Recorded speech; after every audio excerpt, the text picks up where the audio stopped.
were a lot of thrash bands, but those two created a sound unique unto themselves. There are bits and pieces in my playing that came from listening to those guys, and especially from jamming with Dave. It definitely had some influence on me. I really dug playing with him. I'm a riff guy, and he has a certain way of riffing that appeals to me. Dave's style of guitar playing is so uniquely his own.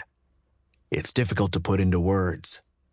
His fingering style, his overall approach, it's instantly recognizable. I know it's him immediately. I talked about this a little bit in my book, but there was a point when all of us were temporarily frustrated with our existing bands, and so we briefly talked about maybe teaming up together, though we never pursued it in earnest. I loved Megadeth, but my heart was in Guns. Guns made Appetite with producer Mike Clink.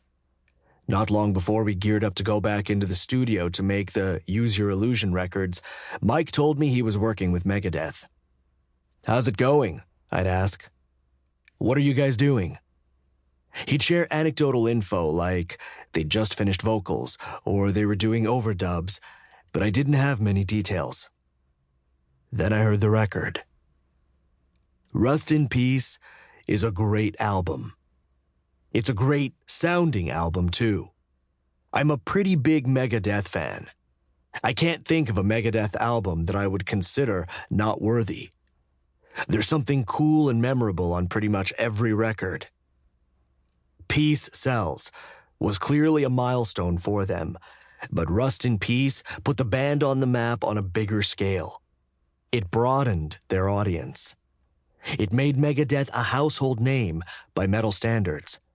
It has really fucking cool songs on it.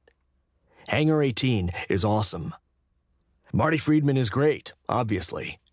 I mean, there's just a bunch of cool shit on that record. I certainly understand why every important Rust in Peace anniversary is celebrated as a pivotal moment for both Megadeth and for heavy metal.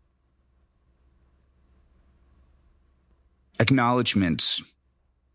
For nearly 30 years, I have been proudly listening to fans and music critics alike proclaim that Rust in Peace is one of the greatest and most influential metal records of all time, and it's truly one of my proudest offerings.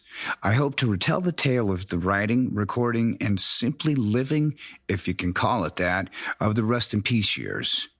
Once you start reading this, you will see why the recording was so explosive and volatile. And when you finish this, hopefully, you will understand me and Megadeth just a little better, just like I do now. I'm glad I took this trip back down memory lane. I remember a lot from that period of recording Rust in Peace, with all the drama, but this is even more detailed, more painful, more rewarding, more revealing, and more exciting when hearing all the missing parts and all the others' perspectives during that time. I sincerely thank all those who contributed to this as well. Deep thanks go to my amazing manager, Corey Brennan, and 5B Artist Management, especially Chris Shields, Bob Johnson, and Justin Archangel. I'd like to also thank Zora Ellis and Stephen Reeder. Oh, how I wish 5B had been managing Megadeth from the start. This amazing tale was captured and told by wordsmith Joel Salvin. And of course, thank you to Ben Schaefer, Fred Francis, Carrie Napolitano, Amanda Kane, Michael Bars, and Anna Hall of Hachette Books for helping me give another compelling look deep into the unknown of Dave Mustaine and the Megadeth saga. I'd like to thank my excellent wife, Pam, who is constantly pushing me to be my best, our outstanding children, Justice, my best friend, and Electra Mustaine, for loving me when I fall and always encouraging me to get up. Thank you to our webmaster friend and Cyber Army fan club president, Dave McRobb. Obvious thanks go to the Rust in Peace lineup, Marty Friedman, David Ellefson, and Nick Menza. May he rest in peace.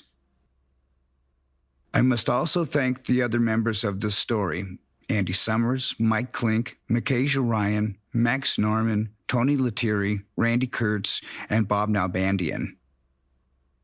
Finally, it's with deep gratitude that I thank the former players for Megadeth. Last but not least, thank you, Vic.